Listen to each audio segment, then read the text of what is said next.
আজকে আমি সকালেই শুরু করছি ভর্তা দিয়ে।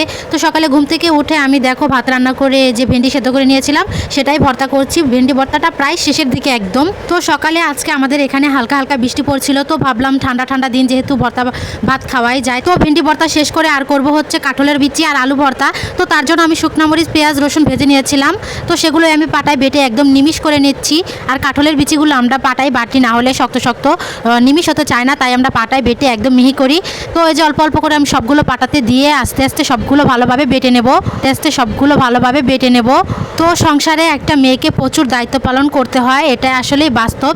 সংসার সুখী হয় রমণীর গুণে। তো যাই হোক, দেখো কথা বলতে বলতে আমার ভর্তাটা একদম পুরা তৈরি হয়ে গেছে। তো আমি পাটাটা মুছে একদম ঢিমা করে নেব গোল গোল করে। আর হ্যাঁ, ভর্তাতে আমি অনেক বেশি ঝাল দিয়েছি, কারণ কাঁঠালের বিচি খেতে কিন্তু একটু মিষ্টি মিষ্টি লাগে। তো একটু ঝাল ঝাল হলে আর সেরকম লাগবে না। দেখো অনেক সুন্দর হয়েছে। আর এই যে ভেন্ডি ভর্তা দুটো একসাথে পরিবেশন করে নিলাম।